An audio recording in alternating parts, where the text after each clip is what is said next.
Commander Elena Reyes stood before the Galactic Council's massive chamber, the lone human representative among thousands of alien delegates. Their bioluminescent eyes tracked her every movement with undisguised contempt. The chamber itself seemed alive, walls pulsing with organic technology beyond human understanding. The air carried sense that human olfactory systems weren't designed to process, making Elena's eyes water despite her diplomatic training. Arch-Counselor Zex Troll, with his 8-limbed form towering 15 feet tall, slid forward on a cushion of manipulated gravity. His exoskeleton gleamed under the artificial light, polished to a shine that spoke of vanity transcending species barriers. The Council has observed enough. His voice resonated through translators and directly into nervous systems. Humanity's rapid expansion violates the natural order of galactic development. The massive viewscreen displayed footage of human colonies defending themselves against Skith raiders, carefully edited to make humans appear the aggressors. Elena recognized the Battle of New Darwin Colony, where civilians had fought desperately against unprovoked attacks. In the Council's version, the timestamps were removed and the sequence rearranged. Earth must surrender its outer colonies and cease all military development or face containment procedures. Zex Troll continued, the final words triggering murmurs of approval throughout the chamber. Elena felt her implanted cardiac regulator struggling to maintain her composure. The word containment wasn't a diplomatic euphemism. She'd seen holographic records smuggled out by sympathetic Morgan traders. The Vordak civilization had been contained 80 years ago, reduced from a thriving multi-planet society to a single monitored world. Their once proud species now performed resource extraction for Council worlds, their children raised in cultural adjustment facilities, where they were taught their species' inherent inferiority. The Council grants Earth 90 standard cycles to demonstrate compliance. Zex Troll concluded, the generosity in his tone contradicted by the predatory gleam in his compound eyes. As guards with energy staves escorted her out, Arch-Counselor Zex Troll brushed one tendril against her mind, a violation of diplomatic protocol, and whispered directly into her thoughts. Your species never belonged among the stars. You evolved through too much suffering to ever be trusted. Elena's hand instinctively reached for her sidearm, stopping just short. Exactly the reaction Zex Troll wanted, the entire chamber witnessing humanity's inherent violence. The guards tightened their grip, their exoskeletons creaking with anticipation of justified force. She maintained her dignity during the long walk back to the diplomatic shuttle, feeling the weight of thousands of alien gazes burning into her back. The shuttle broke Earth's atmosphere as reports came in of riots already erupting in New Singapore, where alien sympathizers clashed with human-first protesters. They had just 90 days to comply or face extinction, while Earth itself fractured under the pressure. Helena stared at the approaching landmass of North America, her home continent looking so small from orbit, so fragile against the vastness of space now filled with enemies. They have no idea what they've just done, she whispered to herself. Earth's leaders gathered in an underground facility beneath the ruins of Old Geneva, a chamber carved during the resource wars decades before first contact. The room's obsidian walls, designed to block even the most sophisticated surveillance, reflected the grim faces of representatives from 194 nations and 27 colony worlds. Surrender is the only logical option, argued the Proxima Centauri representative, his voice betraying the fear that had plagued the colony since the ultimatum. We've all seen what happened to the Vordaks, and become slaves. Europa's chancellor shot back, her augmented eyes flashing with anger. Better to fight and die free. The chamber erupted into shouting until Admiral Chen limped to the central platform, his cybernetic leg, a reminder of the Mars Rebellion, where he'd witnessed colonists fight for independence only to unite with Earth against the greater threat, clicked sharply against polished stone. While you've been debating, he said, his quiet voice somehow cutting through the chaos, some of us have been preparing. He placed a quantum lock data core on the table. It projected schematics for something called Project Phoenix, a plan so classified that each component had been developed by teams unaware of the others. For 15 years, we've been anticipating this day, Chen continued. Since the first council observers expressed concerns about our rapid development. Dr. Amara Okafor stepped forward, her lab coat stained with coolant fluid from the emergency evacuation of her lunar facility. Her dark skin contrasted with silver neural interface scars tracing her temples. We've been dissecting crashed council ships and intercepted technology, she said, displaying microscopic fractures in council alloys.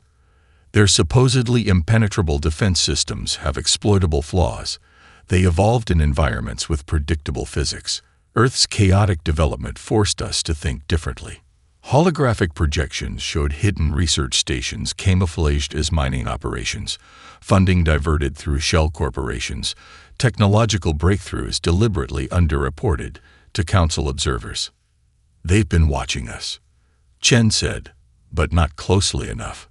Elena studied casualty projections scrolling across her neural interface, billions at risk. The weight of 30 years in diplomatic service pressed down on her shoulders. She believed in peaceful coexistence, had championed cooperation. Now she saw how naive they'd all been. She stepped forward, cutting through the renewed arguments. I'll return to the council as a diplomat seeking compromise, she said. They'll expect it. They think we're desperate and divided. Admiral Chen's weathered face showed a flash of concern as he gripped her shoulder. They both knew what wasn't being said. She was volunteering for a suicide mission, likely to face interrogation using council memory extraction techniques that no human had ever survived intact. How long do you need? She asked. 60 days minimum, Dr. Okafor answered. 80 would be better. Elena nodded once, her decision made. I'll get you 70. As the meeting adjourned, Elena stayed behind with Chen, watching the representatives file out through security airlocks. Do you think we can win this? She asked quietly. The Admiral's cybernetic eye whirred as it focused on her face. That depends, he said, on whether they realize their mistake before it's too late. Elena endured her third memory extraction, blood trickling from her ears as council inquisitors probed her consciousness. The neural scanner's tendrils wrapped around her skull, seeking access to thoughts she'd buried deep beneath layers of engineered memories. Focus on surrender preparations, she reminded herself, concentrating on images of Earth cities preparing civilian bunkers and military vessels publicly decommissioning. These weren't lies, they were actually happening, part of humanity's elaborate deception. The lead inquisitor, a six-eyed Vectal, chittered with satisfaction. The humans truly believe they can preserve some dignity through orderly compliance, he reported to his superior. Pathetic, but convenient. Meanwhile, throughout the galaxy, innocuous mining transponders activated dormant protocols. Inside the methane clouds of HD 189,733 bits, massive shipyard facilities awakened as kinetic shielding deactivated, revealing a hive of activity that had continued undetected for years. Captain Jackson Rivera stood on the command deck of the Necessity, formerly the mining vessel Prospect 9. Workers in vacuum suits applied the final layer of metamaterial coating to the hull, a substance that appeared to be standard asteroid mining abrasion protection, but actually absorbed and redistributed energy weapon impacts. Reactor hot start in 3 minutes, announced his XO, Maya Wong, her face illuminated by status displays inside her helmet. If those calculations are wrong, we vaporize. Rivera watched the transformed Fleet -197 ships ranging from corvettes to the massive carrier Defiance, all retrofitted with technology Earth officially didn't possess. Traditional military vessels made highly publicized decommissioning ceremonies in Earth orbit where council observers documented compliance, while their core systems had already been transferred to these shadow vessels. Status report from all ships, Rivera ordered, his voice steady despite the knowledge that they were committing what the council would consider high treason against galactic order. All vessels reporting ready, Captain, Wong replied after a moment. The Defiance's metamaterial coating, is at 94%, but Commander Okonkwo says that's sufficient for combat operations. Rivera nodded, studying the tactical display. The fleet remained scattered across 12 systems, hidden in gas giant atmospheres, hollowed-out moons, and asteroid clusters, dispersed enough to avoid detection, but positioned to converge rapidly when needed. In a research outpost buried within Pluto's ice mantle, Dr. Okafor worked frantically, testing frequency modulators on captured Council technology. Her laboratory contained specimens and samples acquired through years of covert operations, some ethical, many not. "There," she exclaimed as neural patterns on her display synchronized, then collapsed under specific harmonic combinations. Every Council species evolved in environments with regular gravitational rhythms. Their neural pathways all process sensory information through a common filter. She turned to her team, exhaustion and triumph battling on her face. "This is it, the sound that stops their minds but spares ours. Our chaotic evolutionary history, Earth's irregular magnetic field fluctuations, even the random asteroid impacts that nearly wiped us out, they all contributed to our neurological resilience."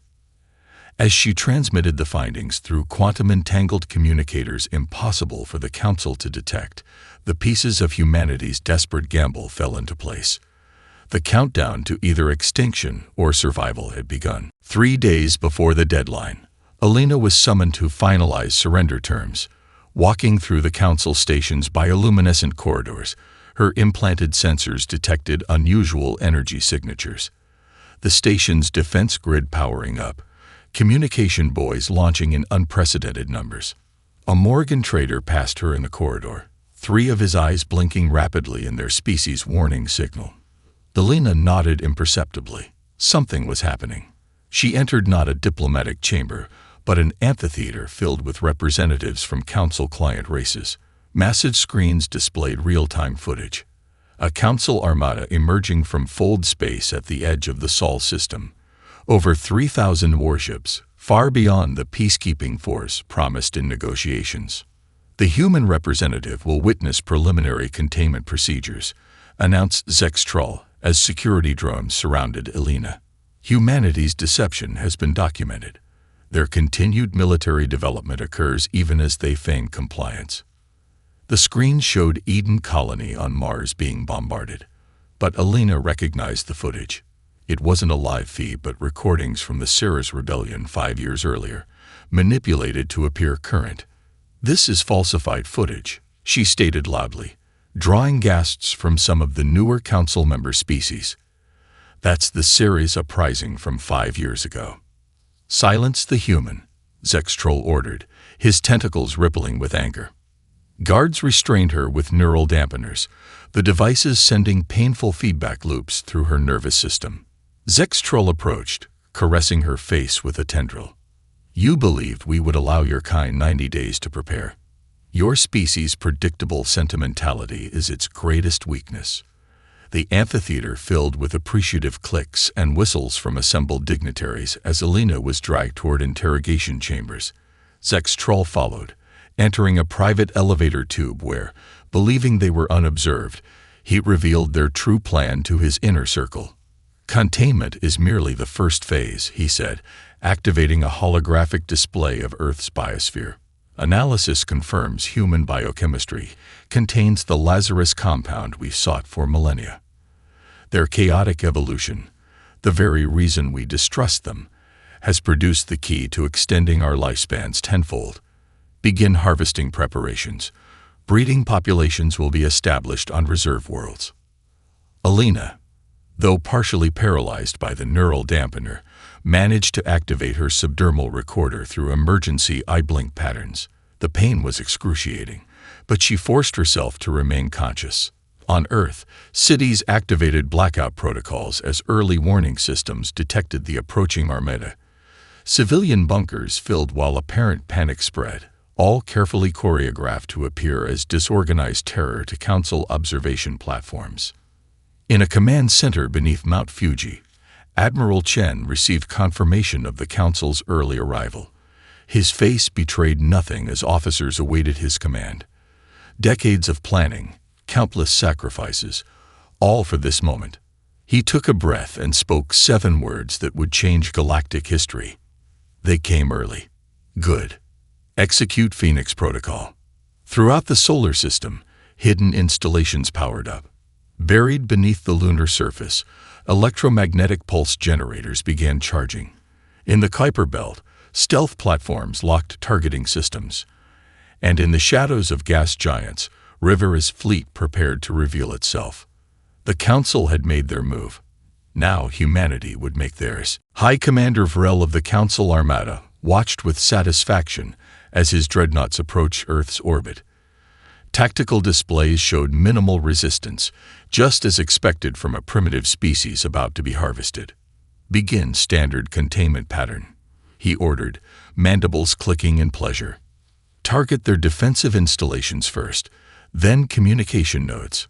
The first volley of quantum torpedoes launched toward Earth's surface, only to suddenly veer off course, caught in invisible fields. Gravitational anomalies detected, called his sensor officer, mandibles clicking in distress. Before Varel could process this information, his tactical display erupted with new contact signatures. Throughout the solar system, what had appeared to be debris fields of decommissioned satellites and destroyed stations transformed as concealed vessels powered up simultaneously. The necessity emerged from inside what appeared to be a destroyed space station, its metamaterial hull absorbing the panicked energy blasts from nearby Council corvettes. Execute Symphony Protocol, Rivera ordered from the command deck. Throughout the hidden fleet, Dr. Okafor's harmonic weapons activated, broadcasting precisely modulated sound frequencies through space using compressed graviton particles as carriers. On Council ships, alien crews collapsed, their neural patterns disrupted by sounds their evolutionary development never prepared them to process. Emergency systems engaged, but human strike teams in boarding craft were already launching, their ships specifically designed to breach Council biomechanical hulls. On Earth's surface, what the Council believed were obsolete missile silos transformed as massive doors slid open. Instead of ballistic projectiles, gravity manipulation arrays rose from underground bunkers, technology reverse-engineered from captured Council ships, but developed in directions their designers never imagined. The arrays created localized gravity wells that tore apart the fabric of spacetime itself. Council dreadnoughts began breaking apart as conflicting gravitational forces pulled their atomic structures in multiple directions simultaneously. High Commander Varel watched in horror as his command ship's bioneural pathways, living technology grown rather than built, experienced what could only be described as pain. How can they possess this technology? He gasped, ordering emergency fold space jumps for surviving vessels. This violates all development projections. Meanwhile, aboard the Council station, Alina feigned unconsciousness in her cell. The neural dampener that should be suppressing her brain functions was instead being fooled by her implanted biospoofing technology, a device disguised as a standard diplomatic translation implant, but actually containing synthetic tissue that mimicked Council neural patterns. When her guard checked her status, the device broadcast, unconscious but stable, while Alina remained fully alert. The moment the guard left, she activated the second phase. Her own cells began producing Council identification pheromones, allowing her to move through biometric scanners undetected. Fighting through lingering pain from her interrogation, she navigated through maintenance tunnels, encountering service drones that identified her as Council maintenance personnel.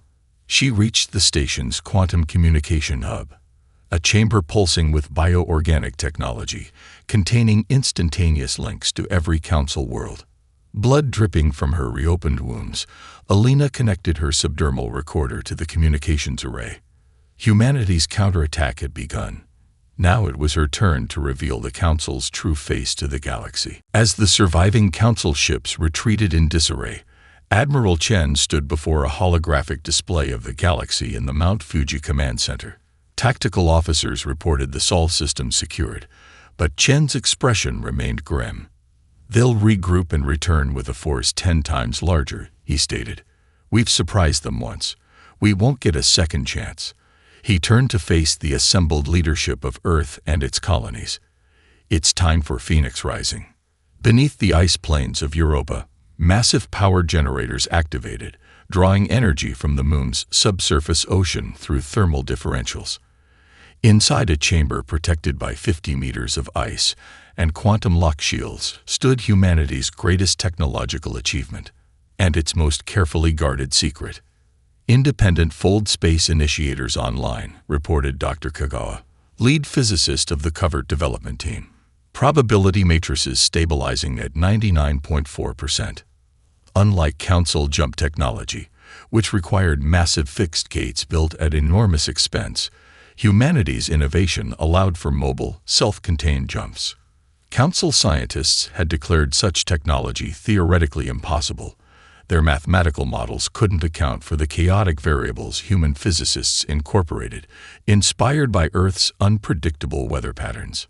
Throughout the solar system, 100 specially modified vessels, each barely larger than a pre-contact shuttle, powered up these devices. Their crews were volunteers who understood the risks.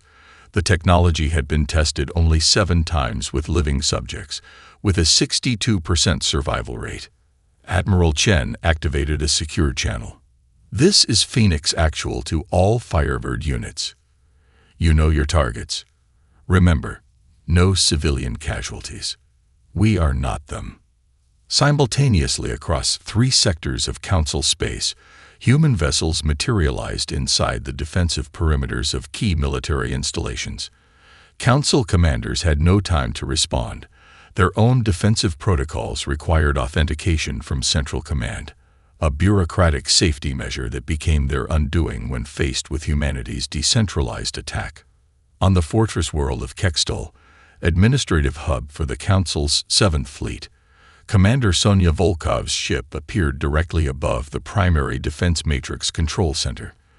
Before planetary defenses could target her vessel, precision gravity weapons disabled power nodes while leaving civilian infrastructure untouched. Her boarding team, moving with practiced precision, secured the communication center. They didn't kill the Council operators, but instead locked them in environmental chambers designed for visiting dignitaries. As Alina's broadcast began playing across all planetary frequencies, Volkov's technicians accessed the facility's database, downloading evidence of previous containment operations. On Zextrel's homeworld of Ixhala, Captain Kenji Tanaka's mission faced fiercer resistance. Council elite guards armed with mural disruptors engaged his team in the planet's central archive. 3 human soldiers fell before Tanaka activated Okafor's harmonic weapon, a focused version that temporarily incapacitated rather than permanently damaged. We could have killed them all, Tanaka told his wounded communications officer as they uploaded Alina's evidence to the planetary network. Remember that when we get home. The message was clear. Humanity had not come to destroy, but to reveal the truth. And that truth was spreading faster than the Council could contain it. The Grand Council Chamber, unchanged for 12,000 years, erupted into unprecedented chaos. Species that had coexisted peacefully for millennia now stood divided, their representatives physically separated by hastily erected energy barriers as threats and accusations flew. Zextral stood at the center podium, his normally immaculate ceremonial mantle disheveled, voice amplifiers struggling to overcome the din. These are manufactured human deceptions, he insisted, tentacles gesticulating wildly. Their primitive minds cannot comprehend the necessity of our stewardship. From the Nithari section, Elder Tasmore rose. The chamber gradually quieted. Even in crisis, the Nithari commanded respect. We have verified the human evidence, he stated, each word carefully measured. But we have conducted our own investigation as well. The chamber's massive display field activated, showing archaeological excavations on worlds officially listed as uninhabited primitive development zones. The evidence was damning. Mass graves of species erased from official records, biological processing facilities disguised as scientific outposts, genetic repositories containing the harvested essence of dozens of civilizations. For 7,000 cycles, we believed we were preserving galactic harmony. Tassmore continued, his voice gaining strength. We were instead complicit in systematic extinction. Zextral's inner circle moved with practiced coordination. Security overrides activated. Loyal military units secured key positions throughout the station. This emergency session is concluded, Zextral announced as armed guards surrounded him. Return to your worlds pending further instructions. The human threat will be contained. That's when the station's main doors split open. The Lena Rise entered, not as a prisoner, but at the center of a mixed escort of humans and representatives from 17 species, including many thought to be absolutely loyal to the Council. Her face bore the marks of her interrogation, deliberately left unhealed. I come not as Earth's representative, she announced, but as a witness to truth. The station's security forces hesitated, confused by contradictory orders and the unprecedented alliance before them. Taking advantage of the moment, Elder Tassmore activated an ancient protocol, removing environmental supports from the Councilor's chambers. By the founding compact, I invoke the right of truth-seeking, he declared. No one leaves until justice is determined. Across the galaxy, the Council fractured along lines few had anticipated. Some of the oldest member species, those who had benefited most from the secret harvesting, rallied behind Zextral. But many others, particularly those who had themselves been threatened with containment in the past, declared independence or aligned with the growing coalition centered around the Nithari and humans. Captain Rivera's fleet, reinforced by defecting Council vessels and ships from newly liberated worlds, established defensive perimeters around planets declaring independence from Council authority. The necessity, battle-scared but operational, led a task force intercepting Zextral loyalist forces attempting to restore order on Telex Prime. They're sending 3 dreadnoughts against a civilian population, Rivera's tactical officer reported. Rivera studied the deployment pattern, noting the Council ship's formation, still following textbook strategies despite everything that had happened. They still don't understand who they're fighting, he said quietly. Target their propulsion and weapons only. We're not here to massacre confused soldiers following orders. 1 year later, the station once known as Council Prime had been transformed. The imposing black spires and intimidating architecture that once projected dominance had been replaced with a structure incorporating design elements from over 50 species, a physical manifestation of the new philosophy guiding interstellar relations. Alina Reyes, now bearing a ceremonial scar on her face that matched the pattern of her interrogation wounds, a deliberate choice to preserve the memory of what happened, walked through corridors where natural light now penetrated what was once deliberately kept in shadow. Species that previously required environmental suits now moved freely through adaptive atmosphere fields, a technology developed through collaboration between human engineers and Tellurian biophysicists. The former Council chamber had been completely reconstructed. Gone was the hierarchical arrangement where powerful species looked down upon others. The new Confederation Hall featured a circular design where all representatives occupied positions of equal prominence. The walls displayed not conquest trophies as before, but artistic contributions from member worlds, including, prominently, cave paintings from prehistoric Earth, displayed alongside million-year-old Nithari crystal sculptures.